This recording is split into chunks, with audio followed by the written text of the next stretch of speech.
Assalamualaikum warahmatullahi wabarakatuh. Para pemirsa sekalian, jumpa kembali bersama kami dalam Arah 9 Siji Wesi Aji, salah satu konten di Arah 9 Channel yang khusus mengupas tentang Wesi Aji. Kembali saya bersama Ki Cokro Santri, dan kali ini kita akan membabar satu pusaka yang wow, dari tampilannya mulai dari sisi warna kayunya timoho dan nampak elegan dengan bentuk ladrang. Wow, majang luar biasa. Lihat dengan detail bagaimana Bismillahirrahmanirrahim. Para pemirsa sekalian, nampaknya pusaka ini kalau istilah orang pekerjaan itu tangguh, utuh, sesepuh. Utuh ya, saya perhatikan mulai dari sisi graining kan. orang Batak bang, graining ya. Nah, ini tampak nggak ada cacat. Kemudian ornamen lainnya juga sama. Kita langsung sekarang dari sisi dapur. Ini masuk ke sisi dapur. Kita lihat di sini lancar ya, lurus. Kemudian ada ini namanya sogokan ya, sogokan rangkap. Lalu kemudian ada tikel alisnya, tikel alis. Para pemirsa bisa diraba begini. Dan kembang kacangnya pogok ya, kembang kacang pogok atau pendek. Di bawah kembang kacang ada namanya jalen ya. Kemudian ini masuk lambe gajah. Yang Dan pokoknya seperti ini adalah the Pasopati. Wow, Pasopati.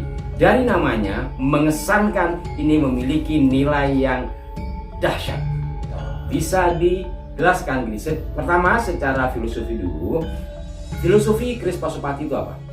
Filosofi keris Pasopati itu diambil dari kisah pewayangan. Oh, karena konon Pasopati itu adalah ajian yang bisa berubah menjadi senjata. Oh, ajian yang dimiliki oleh seorang Arjuna. Arjuna dulu itu pernah mendapatkan sebuah tugas dari sang resi untuk bertapa berata, katakanlah mantep mengheningkan diri pasrah kepada ilahi, karena suatu saat beliau harus terjun ke masyarakat. Terus kaitannya kisah dalam Arjuna itu, kisah dalam pewayangan, apa kaitannya dengan bilah pusaka Pasopati? Kaitannya saat itu diceritakan sang Arjuna itu di dalam melakukan semeti itu menekan diri itu ternyata banyak godaan-godaan. Dari mulai ada makhluk-makhluk astral, raseksa, lalu kemudian ternyata tidak bergeming, digoda dengan tampang-tampang yang menyeramkan. Dalam kepasrahannya kepada ilahi untuk mencari ilham agar kelak dia terjun di masyarakat itu bisa menjadi pemimpin yang baik, itu ada godaan-godaan dari makhluk peripayangan tadi itu, gendruwo tetean baratnya raseksa. Dia tidak mundur sedikit pun kepasrahannya kepada Tuhan. Saat kemudian digoda dengan, kalau tadi yang serem-serem, sekarang godaannya yang cantik-cantik. Dikisahkan ada banyak petari, banyak bidadari yang kemudian menggoda dengan seksinya, dengan syahwatnya. Ternyata sang Arjuna itu tidak bergeming kepasrahan kepada sang Khalik, kepada sang pencipta, itu tidak bisa dibanding-bandingkan dengan kemegahan duniawi tadi. Sampai pada akhirnya dapatlah katakanlah wahyu jati waseso, ilham dari sang pencipta, sebuah kekuatan yang namanya ilmu ajian Pasopati.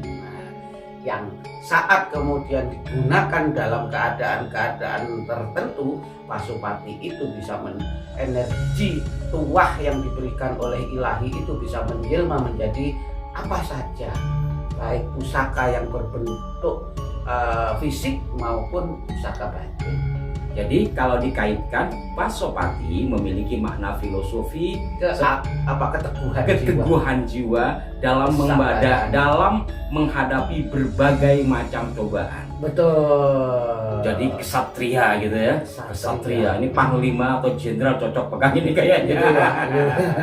Ini tidak hanya Sakti Mandraguna, tetapi secara kebatinan spiritualnya mantap. Mantap. Gitu. Nah, ini dari sisi makna filosofi dapur Pasopati. Kalau kita melihat dari sisi pamor, ini pamornya wow, maknyes. Pamor jelas ini full ya. Ya. Teorik ini masuk pada Petaringan kebak adalah untuk rezekian, kurang lebih ke sana filosofinya, dan itu umum sekali. Yang tidak umum bagi saya ini adalah ngecringnya. Ngecringnya, maka ketika ngecringnya mungkin kita bisa melihat dari tangguh, estimasi atau perkiraan dibuatnya pada masa siapa. Lihat dari kontur dan teksturnya ini masuk Buwono kelima. Mas Ampu mungkin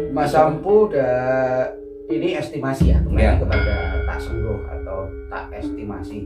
Ini masuk kepada ada empu namanya Empu Rio Kusumo. Oh, Empu Rio Kusumo yang hidup di masa kerajaan Ngayogyakarta Hadiningrat. HB kelima ya. Masih eksis. Dari sini kembali lagi kepada persoalan pamor yang wow ini. Jadi saya teringat jatuhnya meteor di Prambanan pada abad-abad itu memungkinkan tidak bahwa pamor ini adalah meteorit dari Kiai Pamor. Sangat dong. Meteorit yang menjadi pamor dari bilah pusaka Pasopati ini adalah dari meteor yang jatuh pada abad itu di daerah Prambanan. Kok dilarang gitu kayak ini. Jadi rumah. Tapi di luar sisi itu ya, kembali lagi kepada persoalan sejarah. Pertama tentang metalurgi dan segala macamnya, dan ini menjadi bukti bahwa benar ada meteor jatuh gitu. Kemudian pada masa itu ada ahli-ahli atau empu di dalam membuat pusaka. Artinya mereka adalah orang-orang ahli di bidang metalurgi. Bayangkan saja, meteor sekeras itu bisa lebur dan menjadi pamor seindah ini. Artinya ada catatan sejarah di dalamnya gitu ya.